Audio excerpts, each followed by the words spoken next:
Good morning, students! Today we're going to look at one of William Shakespeare's most famous and popular plays, Macbeth.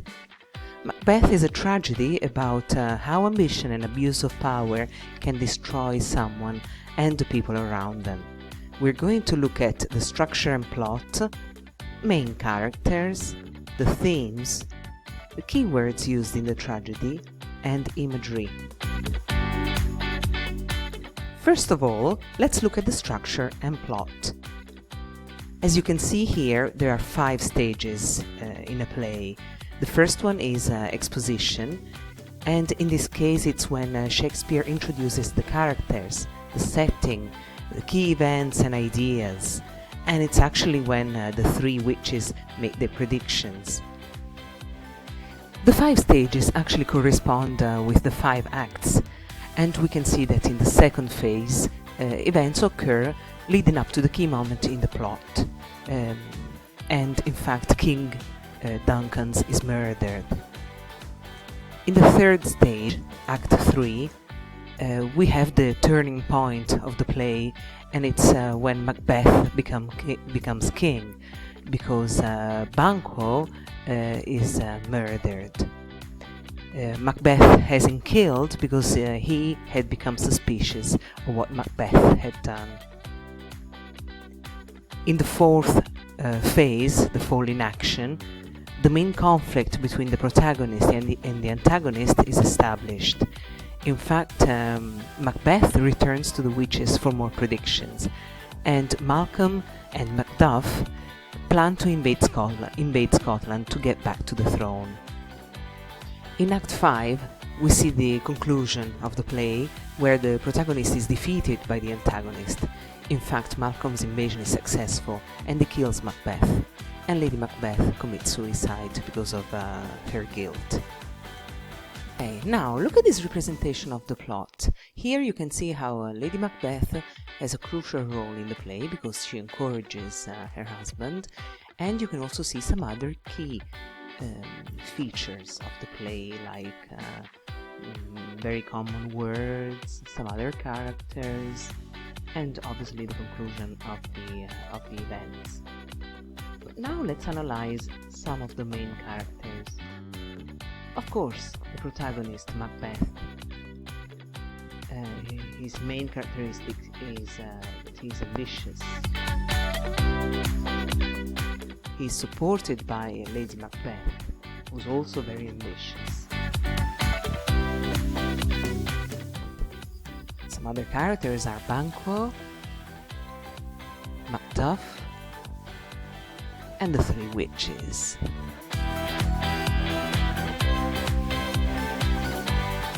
Now, what are the main themes in this tragedy? First of all, what are themes? Themes are the main ideas in a literary text, and they show obviously the writer's intentions. In this play, the main ones are ambition, which is represented by the fatal flaw, leadership, and greed. Another theme is the supernatural, so we can see wicked thoughts and actions, the activities of the witches, and the disruption of nature, which is used in a different way, in a gloomy way. Another theme is appearance and reality, and we can see how seeing things, sleeping dreams, and fake hospitality can disrupt the reality. Of course, these themes are common to other plays, and in this case we can talk about Julius Caesar, Hamlet, Tempest, and Othello. But what are the keywords that Shakespeare uses to talk about those themes? Well, the main one is blood. Blood is repeated many times in the play, and of course the idea is to use it as a symbol of guilt, because obviously guilt is what characterizes Macbeth and his wife. The constant repetition of words is also important, and in this case we can say that it shows the full horror of what's happening. If you also consider that at the time, the shedding of a king's blood was the worst crime of all. Another very important keyword is night. Night, of course, is usually associated with evil, with bad things. And it's used by the characters to show the darkness of their feelings and of the situation.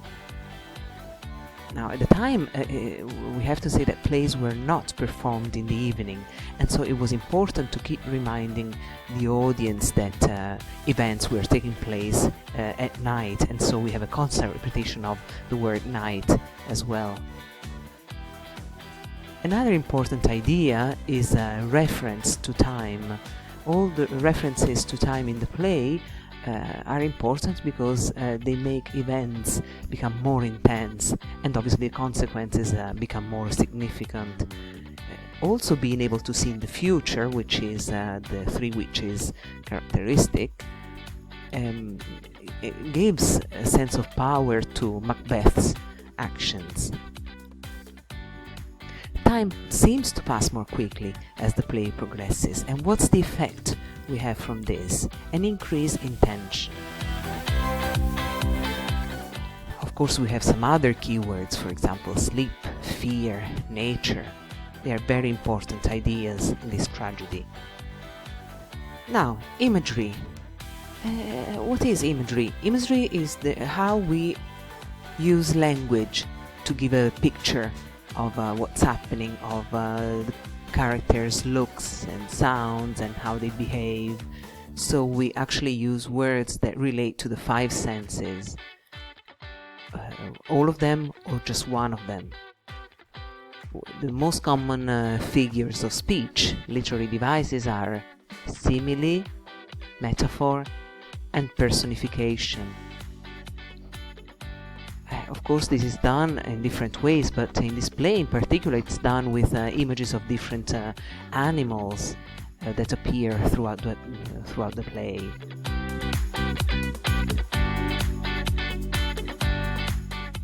We have to say that at Shakespeare's time there were many myths and folk tales about bird life in particular. And in fact, different species of birds have different characteristics also in other cultures. For example, some of them are said to bring bad luck. Also, in this case, this is used to show how the human characters behave.